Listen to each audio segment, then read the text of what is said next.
When people think about buying an investment property, most of the focus goes on finding the suburb, running the numbers, and choosing the right property. They look at growth potential, rental yield, and the long-term upside. But in practice, where deals are actually won or lost isn't at the research stage. It's at the point where you negotiate and make the offer. I've seen investors do everything right up to that moment, only to overpay or rush a decision or lose leverage because they didn't understand how to negotiate properly. I've also seen investors secure a very strong deal, even in competitive markets, simply because they stayed disciplined and approached the offer process the right way. In this video, we're going to walk through how to negotiate, how to make offers, and how it actually works for property investors in a practical, grounded way without emotion or guesswork. If we haven't met before, I'm Karl. I help people build long-term strategic property investment portfolios across residential and commercial real estate Australia-wide. Now, just quickly before we go any further, I've put together a free copy of the slides I'm covering in this video.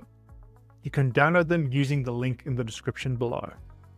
Negotiation matters even more right now because we're not in a market where you can rely on easy tailwinds to cover mistakes. Rates have been a moving target. Holding costs matter more than they did a few years ago, and margins are even tighter. When that's the environment you're operating in, negotiation discipline becomes part of risk management, not just a way to save a few $1,000s. So let's break this down properly. The foundation of every strong negotiation is understanding value. And that starts with recent comparable sales. Not listings, not asking prices. Actual sales. What similar properties have sold for, in similar condition, in the same or very close location, in the current market. These sales give you context. They tell you what buyers are willing to pay, and they allow you to establish a realistic price range before you ever speak to an agent about making an offer. When you negotiate from this position, you're not trying to get a bargain for the sake of it. You're simply aligning your offer with market reality. That changes the tone of the conversation completely. Instead of emotion or opinion, you're negotiating with evidence. It's also important to look beyond the sales price itself. Pay attention to what's happening around those sales. Are properties selling quickly or sitting on the market? Are asking prices being revised? In more balanced conditions, patience and preparation usually give you more room to negotiate than people realize. Once you understand the market, the next step is deciding your maximum purchase price. This is one of the most important decisions you'll make in the entire buying process, and it needs to be done before you negotiate, not during. Your maximum price should be based on your borrowing capacity, your cash flow, your long-term strategy, and whether the deal actually works as an investment. It's not a flexible number, and it's not something you adjust just because the agent says you're close, or because another buyer shows interest. Negotiation has a way of slowly pulling people past their limit. A few thousand here, a few thousand there.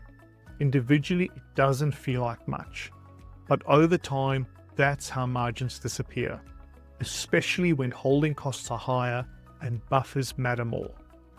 Strong investors set their limit early and respect it. If the deal doesn't work at that number, they are prepared to walk away and wait for the next opportunity. Negotiation also isn't just about price. It's about understanding the seller's position and the broader market conditions. Every seller has a motivation. Some need a quick sale. Some are already committed to another purchase. Some are testing the market with no urgency at all. Your job is to understand which situation you're dealing with, because that heavily influences how much flexibility exists in the deal. You can usually learn a lot by asking simple questions and listening carefully to how the agent responds. How long has the property been on the market? How much interest has there been? And whether settlement timing matters to the sellers. This all gives you a clue. At the same time, market conditions matter. In many markets, prices have moved over the past year, but the pace has moderated. That's often where negotiation becomes more nuanced. Sellers still have confidence, but buyers who are prepared and not rushing can still negotiate effectively. Risk management is the next piece, and this is where contract conditions come in. Finance clauses and building and pest clauses exist to protect you.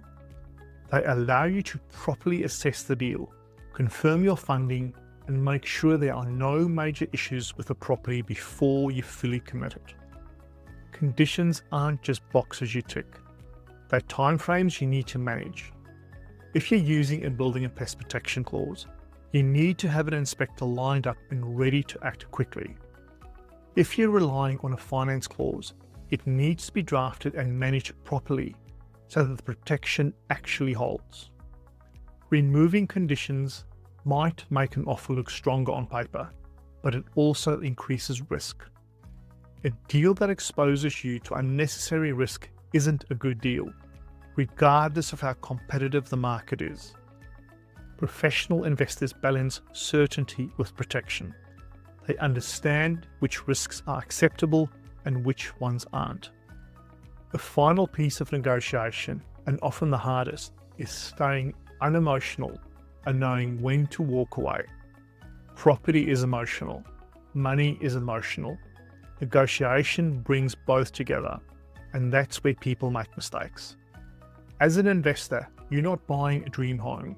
You're assessing an asset. If the numbers no longer stack up, if conditions change, or if the deal moves beyond what makes sense strategically, walking away is the correct decision. Walking away isn't failure. Overpaying is. Being willing to walk away removes desperation from the negotiation and protects your long-term results. Even if the deal never comes back to you, the discipline compounds over time. Here's the big takeaway. Strong negotiation doesn't start when you make the offer. It starts well before then with research, clarity, and discipline. Know the market, set your limit, understand the seller, use conditions to manage risk, and never let emotion override the numbers.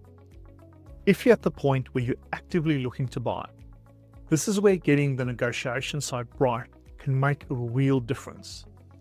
Making offers don't sit in isolation.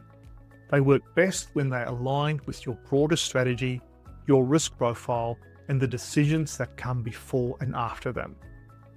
If you'd like support in navigating this properly as part of an end-to-end buying strategy, I can help you. You can book a free consultation with me via the link in the description below, and we'll use that time to talk through your situation to see how I may be able to help you. Now that you understand how negotiation fits into the buying process, the next piece to get right is making sure the finance side is set up properly. I'd recommend watching my video on the finance and loan process next, because how you structure the finance has a direct impact on what you can buy and how you negotiate. You'll see that video linked on screen now. Thanks for watching. I'm Karl, and I'll see you in the next one.